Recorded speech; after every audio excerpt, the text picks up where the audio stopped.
one day you go to your library's committee meeting in the morning and they say, behaviour in the library's got worse, we're going to clamp down, we're going to make sure we put porters in the library to scout out food and drink, we're going to make sure that the sub-assistant librarian, the tongue in the name out there, regularly scouts and regularly sort of enforces silence in the library.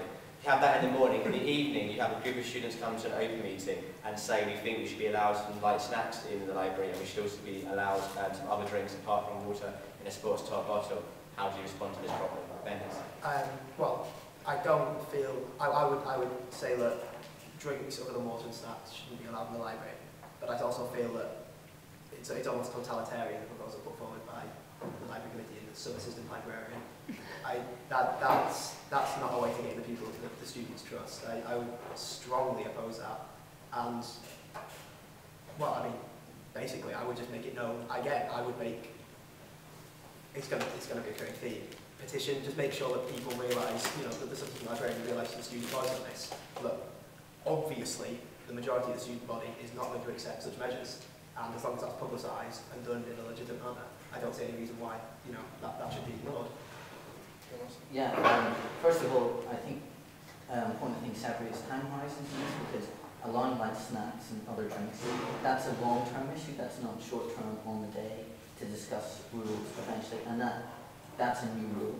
Now, overzealous current enforcement of the rules, I think, like, it's going to become, I think, say, in petitions, it's going to be, look, we don't like this. You know, it could even be, we say, for a day, look, we suggest everyone don't use the library for one day to make the point that this isn't on, you know, and if they're going to do that anyway, no one is going to use the library, so they'll quite quickly see that what they're doing is not a sensible point. At the end of the day, the library's there to help our education. It should be there to do what we think is best for our education, not what certain other members of the college think. Okay, let's expand that out a little bit. One of the people on the library committee is the senior tutor. Now, the senior tutor voted in favour, this is hypothetical of course, the senior tutor voted in favour of making these clamping down. Now, senior tutor, as is any college staff, are human beings. If you're annoyed in one situation, they're likely to respond badly in another situation. Obviously, the senior tutor is in charge of a lot of things, including touching travel grants, etc., etc. There's a lot of things he could do to make students' lives worse elsewhere in college life. Is there not a balancing act that you have to strike and accept decisions in some areas to make sure you keep that good relationship? I'll go to Bendis and again. I'll go to Bendis. Yeah, like when we concern about petitions, I think a key point to remember is that you're bringing up hypothetical scenarios here, which are extreme scenarios and aren't going to come up often. So your petition here and there, I think, is acceptable. And if it gets to the point that you've got snowing every week, that is going to really damage college relations, which is internal development. And that needs to be avoided. Senior tutor's a sensible person from the meeting I had with him in the IT committee. I think he could see sense. I don't think they're going to bring up so many scenarios that we're going to need to be known of this, known of this, known of this really strongly, continually. It's not going to happen across the course of the year, but that's the nature of your questions. So I think, you know, you have to calculate when you've got a strong enough hand to play the petition card. You know, and you can't play it all the time. Okay. Well, if the senior tutor suddenly on the committee, I suddenly think staying in the city doesn't become the first great idea. I don't think a petition for an issue, as you said, not a petition for every issue because then it becomes tedious, but I feel issues, like we said, formal and the library, I feel they're serious enough to warrant a petition, which I don't feel is going to irk the tutor. I feel, if anything, that's showing, again, a diplomatic and sensible approach to the issue.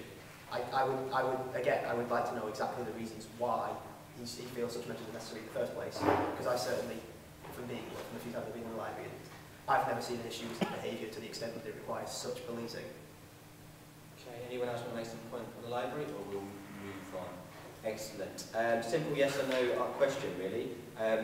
Was college right to ban the Wyverns in West? Yes. Yeah. Should we just do them all as yes or no? Because that would be out of it. If there was a disagreement on the point, I'd carry on the debate about it. So why do you think? Yeah, okay, what reasons? Why do I think, okay, so them being banned will stem from that garden as far as I'm aware, and I could be wrong there. And I think that, you know, if that type of thing were to happen again, college has to maintain, you look at it in the whole of college, we've got to maintain that we're a sensible college for students to come to us. It doesn't do the college reputation any good if that type of thing is splashed across the papers. It's not the sort of things we want to project. And, you know, quite frankly, it's just not on really, and I think they're entirely justified. You know, if you break the rules so obviously, you're going to be punished by college, and I see no issue with that. Like, you know, like say someone hypothetically punched another student, there should be a punishment for that. You know, it's ludicrous to suggest you should always be left alone. Could you just justify what college rules they broke? Pardon? Could you justify what college rules they broke? Well, I don't know college rules well enough to be honest, but I believe with that, that was the woman in the jelly and all that. Yes. College rules broken. I think there's something about ensuring orderly parties. I'm pretty sure about that. But is that in college property, or? What is that in college property? So if I hold a birthday party and it's a bit out of line in Henry's, Yeah. I should still be sent to the dean. No. Sort of stuff like that. But it was an official college affiliate, I think. Though that said, I will be honest on this in that I don't know that much about that particular issue, so you know, only well, this is a really much debate. I mean, as far as I'm aware, Wyverns were an official society in the first place. So, as far as I can see, if possibly, as you said, maybe not being on college grounds, that would be the case. I think Wyverns to be an official society. But for an official society, look, to be honest, promoted, as you said, the wrong image of Magdalene. I mean, we want to create an image of a sensible standing college, and when you have members of college forming an unofficial society that really sort of tarnishes that reputation, I don't see any harm in people being punished for that. Honestly, that's.